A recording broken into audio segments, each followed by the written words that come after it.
Assalamualaikum warahmatullahi wabarakatuh. Waalaikumsalam warahmatullahi wabarakatuh. Innal hamdalillah nahmaduhu wa nasta'inu wa nastaghfiruh wa na'udzu billahi min syururi anfusina min sayyiati a'malina may yahdihillahu fala mudilla lahu wa may yudlil fala hadiya lahu. Asyhadu an la ilaha illallah wahdahu la syarika lahu wa asyhadu anna Muhammadan 'abduhu wa rasuluh. Allahumma shalli wa sallim wa barik ala nabiyyina Muhammad wa ala alihi wa ashabihi ajma'in. Amma ba'd.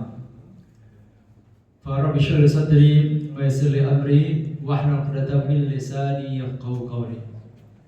Jamaah salat Isya dan salat tarawih Masjid At-Taqwa yang dimuliakan Allah Subhanahu wa taala. Suatu hari datang dua orang dari suku Bali menghadap Nabi sallallahu alaihi wasallam. Suku Bali ini adalah sebuah suku yang tinggalnya tidak jauh dari kota Madinah. Mayoritas penduduk suku Bali ini adalah orang-orang yang mengikuti agama Yahudi. Nah, dua di antaranya suatu hari datang kepada Nabi Shallallahu Alaihi Wasallam menyatakan masuk Islam. Nah, setelah keduanya menjadi Muslim, menjadi sahabat Nabi Shallallahu Alaihi Wasallam, semangat ibadah dari dua orang ini berbeda. Yang satu sangat rajin, sangat semangat. Yang satu biasa.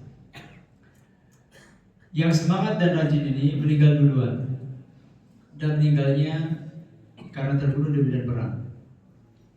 Sedangkan yang semangat ibadah biasa ini meninggalnya belakangan selisih 1 tahun. Setelah itu, setelah keduanya meninggal dunia, ada seorang sahabat Nabi yang bernama Thalhah bin Ubaidillah yang bermimpi.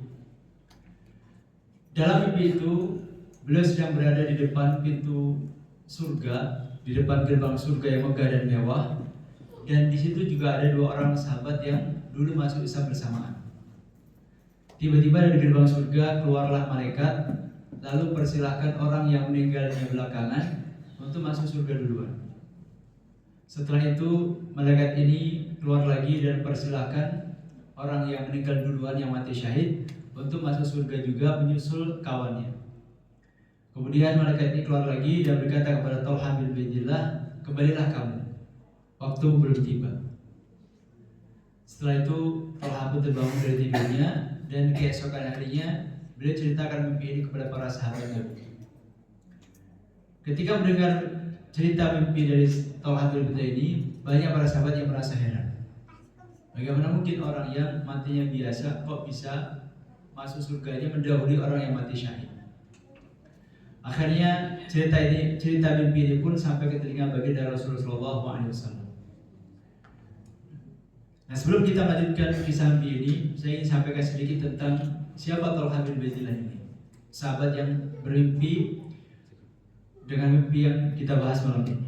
Ya, Thalhah bin Ubaidillah jemaah sekalian adalah seorang sahabat Nabi yang memiliki sederet keutamaan. Di antaranya beliau termasuk golongan as-sabiqun al-awwalun, yaitu rombongan orang-orang yang pertama kali masuk Islam. Sebagaimana kita ketahui dalam surah Nabawiyah, di antara orang-orang yang pertama-tama masuk Islam adalah ada Abu Bakar As-Siddiq, ada Khadijah istri Rasulullah, ada Ali bin Abi Thalib sepupu Rasulullah, dan juga di antara mereka ada Thalhah bin Ubaidillah yang masuk Islam melalui perantara Abu Bakar As-Siddiq. Itu keutamaan pertama. Keutamaan kedua dari Thalhah bin Ubaidillah adalah bahwa beliau merupakan satu di antara 10 orang yang dijamin surga oleh Rasulullah. Namanya disebut langsung. Kalau kita yang hadir di Masjid At-Taqwa malam ini, semua kita, Bapak Ibu, dijamin Rasul masuk surga semuanya insya Allah. Tapi kita dijamin dengan kriteria, karena kita beriman. Asalkan kita beriman dan meninggal dalam keadaan beriman, maka pasti masuk surga. Baik masuk surganya langsung atau masuk surganya setelah mampir neraka dulu. Tapi endingnya, terminal akhir kehidupan kita sebagai orang mukmin pasti surga. Jadi kita semuanya yang hadir di Masjid At-Taqwa ini dan seluruh orang beriman dijamin pasti masuk surga, tapi dijamin karena kriteria keimanan yang ada pada diri kita. Nah, Thalhah bin Ubaidillah radhiyallahu anhu ini dijamin surga oleh Nabi bukan sekedar kriteria, tapi namanya disebut langsung. bersama dengan 9 orang sahabat yang lainnya. Ada Abu Bakar As-Siddiq, ada Umar bin Khattab, ada Utsman bin Affan, ada Ali bin Abi Thalib, ada Abdurrahman bin Auf, ada Sa'ad bin Abi Waqqas, Az-Zubair bin Awam, dan juga ada Talhah bin Ubaidillah. Ini keutamaan kedua. Dan keutamaan ketiga, beliau ini merupakan satu di antara 12 orang sahabat Nabi yang pernah menjadi perisai hidup untuk Nabi dalam perang Uhud. Sebagaimana kita ketahui, di dalam perang Uhud, di babak pertama perang ini kaum muslim mendapatkan kemenangan. Tetapi di babak kedua mengalami kekalahan. Salah satu sebabnya adalah karena ketidakdisiplinan pasukan pemanah, sehingga pasukan sang kocar kacir. Nah, saat pasukan sang kocar kacir itulah Rasulullah SAW itu menjadi sasaran serangan orang-orang kafir Quraisy ingin dimatikan. Karena kalau Rasul berhasil dibunuh, selesai semuanya. Nah, saat itulah ada 12 orang sahabat Nabi SAW yang menjadikan badannya sebagai perisai hidup untuk Rasul supaya jangan sampai Rasul terluka. Salah satunya adalah Talhah bin Ubaidillah ini yang menjadikan jarinya terputus, tangannya pun juga terputus. Ini beberapa keutamaan dari Talhah bin Ubaidillah yang bermimpi dengan mimpi yang akan kita bahas pada malam hari ini. Nah, setelah pagi harinya beliau ceritakan begitu kepada para sahabat dan mereka merasa heran. Akhirnya mimpi ini pun juga terdengar dari Nabi SAW. Lalu Nabi bertanya kepada para sahabat, ayo dari kita ta'jabun. Apa yang menjadikan kalian merasa takjub, merasa heran dengan mimpi tadi? Maka para sahabat pun jawab, wahai Rasulullah, bagaimana kami tidak heran? Kok bisa orang yang mati syahid masuk surganya malah kesalib oleh orang yang mati biasa? Apa jawaban baginda Rasul? Kata beliau SAW, balik bertanya kepada para sahabat, bukankah orang yang masuk surga duluan setelah wafatnya orang yang mati syahid itu Allah berikan dia kesempatan hidup 1 tahun setelahnya? Benar ya Rasulullah. Bukankah dia berjumpa dengan Ramadan? Betul ya Rasulullah. Bukankah dia melaksanakan puasa Ramadan? Benar ya Rasulullah. Bukankah dia melaksanakan sholat ini dan itu? Dalam riwayat yang lain disebutkan dengan kalimat, bukankah dia sholat sebanyak 6.000 rakaat? Betul ya Rasulullah. Lalu Rasul menutup sabdanya dengan mengatakan, fama bainahuma ab'adu minas sama'i wal ardh. Maka jarak surga di antara kedua orang ini lebih jauh dibandingkan jarak antara langit dan bumi. Hadis ini diriwayatkan Imam Ibnu Majah dengan sanad sahih. Jemaah sekalian yang Allah muliakan, apa di antara pelajaran yang dapat kita ambil dari cerita ini? Di antara pelajaran yang dapat kita ambil adalah bahwasanya ternyata umur 1 tahun bagi kita semuanya itu sesuatu yang sangat berharga sekali. Karena umur 1 tahun, kesempatan hidup 1 tahun itu kalau kita bisa maksimalkan, ternyata banyak sekali kebaikan yang bisa kita kerjakan, banyak sekali ibadah yang bisa kita tunaikan. Dalam hadis tadi Rasul berikan pencerahan kepada para sahabat. Bukankah orang yang meninggal belakangan tadi itu dia melaksanakan sholat sebanyak 6.000 rakaat? Sholat 6.000 rakaat jemaah sekalian itu hanya dihitung dari sholat wajib saja. Karena dalam sehari semalam kita berkewajiban melaksanakan sholat sebanyak 17 rakaat. Jika dikalikan 30 hari dalam sebulan, jumlahnya ada 510 rakaat. Jika dikalikan 12 bulan dalam setahun, jumlahnya ada 6.120 rakaat plus minus. Kadang 1 bulan terkadang 29, kadang 30 hari untuk kalender Hijriah. Lebih kurang 6 ribuan sholat yang kita kerjakan dalam waktu 1 tahun. Banyak sekali. Sehingga ketika orang itu punya selisih usia 1 tahun dengan orang lain, maka 1 tahun itu ternyata menghasilkan ibadah sebanyak itu. Itu baru dari sholat wajib. Kalau kita rajin sholat sunnah, misalnya kita rajin disiplin sholat sunnah rawatib qobliyah ba'diyah, dalam sehari semalam ada 12 rakaat sholat sunnah rawatib yang muakkadah. 2 rakaat sebelum subuh, 4 rakaat sebelum duhur, 2 rakaat setelah duhur, 2 rakaat setelah maghrib, dan 2 rakaat setelah isya. Ini yang muakkadah.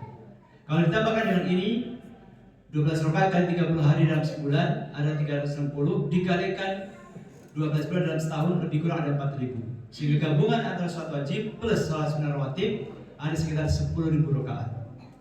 Kalau kita juga rajin tahajud di malam hari dan 2 hari pagi hari, maka gabungan 4 jenis sholat ini akan menghasilkan belasan ribu rakaat sholat. Itu baru 1 jenis ibadah sholat. Dalam setahun ada belasan ribu rakaat sholat yang bisa kita kerjakan. Belum dari puasa. Puasa Ramadan 30 hari atau 29. Jika kita rajin puasa Senin Kamis dalam sebulan berarti ada 8 kali, dikalikan 11 bulan 88 ditambah 30 hari berarti ada sekitar 120 hari puasa dalam setahun. Dan kita juga bisa menghatamkan Quran beberapa kali, bisa berinfak dan sedekah sebanyak yang kita sanggupi. Dalam 1 tahun ternyata banyak sekali amal soleh yang bisa kita kerjakan. Maka dalam hadis tadi Rasul berikan pencerahan karena perbedaan usia 1 tahun, maka orang yang meninggal belakang tadi dalam mimpi tadi disebutkan masuk surganya lebih dulu dibandingkan orang yang mati syahid karena memiliki selisih amal 1 tahun. Nah, karena jemaah sekalian, berkaca dari hadis ini maka manusia jika dikaitkan dengan umur dan amalnya itu dapat kita bagi menjadi 4 kategori. Yang pertama adalah orang yang usia panjang dan amal solehnya banyak. Ini adalah orang yang paling baik. Sebagaimana disampaikan Nabi SAW di dalam hadis sahih riwayat Imam Tirmidzi, suatu hari Rasul ditanya oleh seorang sahabat, "Ya Rasulullah, ayun nasi khairun?" Wahai Rasulullah, siapa orang yang paling baik itu? Tanya seorang sahabat kepada baginda Rasul. Apa jawab Rasulullah? Kata beliau sallallahu alaihi wasallam, orang yang paling baik adalah man tala umruhu wa hasuna amal. Orang yang paling baik adalah orang yang panjang umurnya dan banyak amal soleh dan baik amal. Itu yang paling baik. Artinya setiap kali Allah berikan kita umur, bertambah pula kebaikan kita. Itu yang paling baik. Yang kedua adalah orang yang umurnya panjang tapi amalnya tidak baik. Amal solehnya sedikit sekali. Hal ini juga sebagaimana disampaikan Nabi SAW ketika menjawab pertanyaan lanjutan dari sahabat tadi. Setelah sahabat tadi bertanya, "Wahai Rasulullah, siapakah orang yang paling baik?" Rasul menjawab, yaitu orang yang usia panjang dan amalnya baik. Kemudian sahabat ini bertanya lagi, "Wa ayyun nasi syarrun ya Rasulullah?" Dan siapakah orang yang paling jelek wahai Rasulullah? Kata baginda Rasul, "Man tala umruhu wa sa'a amaluhu." Orang yang paling jelek adalah orang yang panjang umurnya tetapi jelek amalnya. Panjang umurnya panjang tapi amal soleh sedikit sekali. Ada orang yang umurnya secara fisik, secara biologis 60 tahun, tapi mungkin amal solehnya hanya setara 1 tahun, hanya setara 2 tahun, hanya setara dengan 3 tahun. Sebagai contoh misalnya, dalam setahun harusnya kita puasa Ramadan itu 30 hari, lebih kurang. Tapi ada sebagian orang kaum muslimin yang puasanya mungkin sebulan hanya 2 kali, di awal Ramadan dan akhir Ramadan. Pada harusnya 30 hari, dia hanya melakukan 2 hari. Sehingga untuk mendapatkan puasa 30 hari, dia baru bisa meraih jumlah itu setelah 15 tahun puasa. Karena per tahunnya cuma 2 hari, maka 15 tahun baru 30 hari. 2 tahun baru setara dengan 30 tahun baru setara dengan 2 tahun puasa. Itu 30 tahun. 45 tahun itu baru setara dengan 3 tahun puasa. Ada orang seperti itu. Demikian pula sholat. Dalam 1 tahun sholat yang harus kita kerjakan harusnya 6.000 rakaat, lebih kurang. Tapi ada orang yang untuk mendapatkan angka 60.000 rakaat sholat, itu dia baru bisa meraihnya setelah 60 tahun sholat. Kenapa? Karena per tahunnya dia hanya sholat misalkan 100 rakaat. 100 rakaat dikalikan 60 tahun, baru dia mendapat angka 6.000 rakaat. Padahal harusnya 6.000 rakaat itu dicapai dalam waktu setahun, tapi dia baru mengerjakan untuk sampai jumlah itu setelah 60 tahun usia. Maka umurnya panjang, tapi amalnya sedikit sekali. Ini kata Nabi adalah orang yang paling jelek. Yang ketiga adalah orang yang umurnya pendek, tetapi amalnya baik sekali. Contoh yang paling mudah untuk kategori ketiga ini adalah para ulama kita terdahulu. Ulama-ulama kita terdahulu usianya ya tidak jauh dari usia-usia kita, bahkan ada yang wafat muda seperti Imam Nawawi. Imam Abu Zakaria Syaraf An-Nawawi, beliau wafat di usia 45 tahun, relatif muda, bahkan belum menikah. Tetapi meskipun beliau sudah wafat 800-an tahun yang lalu, tetapi pahala amal solehnya sampai sekarang masih mengalir, khususnya dari jariyah ilmu, dari kitab-kitab yang beliau susun, yang sampai hari ini masih dikaji dan dipelajari kaum muslimin di seluruh dunia. Sebut sebagai contoh misalnya kitab hadis Arba'in Nawawiyah. Kitab hadis kecil yang berisi hadis-hadis pilihan yang berjumlah lebih kurang 42 hadis. Sampai hari ini masih dipelajari oleh kaum muslimin di seluruh dunia. Maka siapapun yang belajar hadis Arba'in Nawawiyah mengalirkan kepala jariah kepada sang imam. Kitab Riyadhus Shalihin yang berisi lebih dari 3.000 hadis pilihan, baik berkaitan dengan akidah, akhlak, ibadah, akidah. Sampai hari ini masih dipelajari kaum muslimin di seluruh dunia. Maka siapapun yang belajar kitab Riyadhus Shalihin mengalirkan kepala jariah kepada sang imam. Juga kitab Al-Minhaj Syarah Sahih Muslim, kitab At-Tibyan fi Adabi Hamalatil Quran, dan masih banyak kitab-kitab yang lain. Umurnya 45 tahun, tapi sampai hari ini pahala masih terus mengalir kepada beliau. Ini contoh kategori ketiga. Dan kategori keempat adalah orang yang umurnya pendek dan amal solehnya sedikit. Ini jemaah sekalian 4 formasi manusia jika dikaitkan dengan umur dan amalnya. Jadi, orang yang usia panjang dan amalnya banyak, ini yang paling bagus. Yang kedua adalah orang yang umurnya panjang tapi amalnya sedikit, ini yang paling jelek.